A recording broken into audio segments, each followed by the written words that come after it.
Indian capital markets continues its upward journey, backed by global cues and significant liquidity available in both international and domestic markets. Corporate results have by and large been in line with market expectations. In some cases, particularly FMCG and IT, have surprised the market on the positive side. Overall, we would say that markets got the kind of results it was expecting. Nothing spectacular was expected out of Q1, and pretty much that got played out.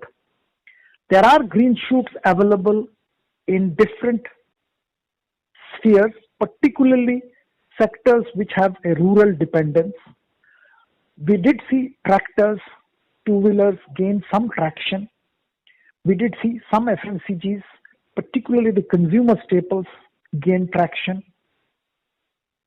On the international trade front, the IT companies clearly showed resilience as well as significant growth opportunity.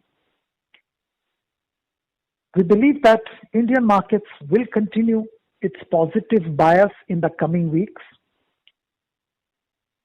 The progress of monsoon and also the stimulus possibility from government at some stage in the near future is keeping the market buoyant. We also expect some of the disinvestments being planned by the government will gather momentum in the coming weeks, and this all may keep the market excited. Fundamentally, Indian markets at some level may look overvalued. However, there are still significant value picking opportunities.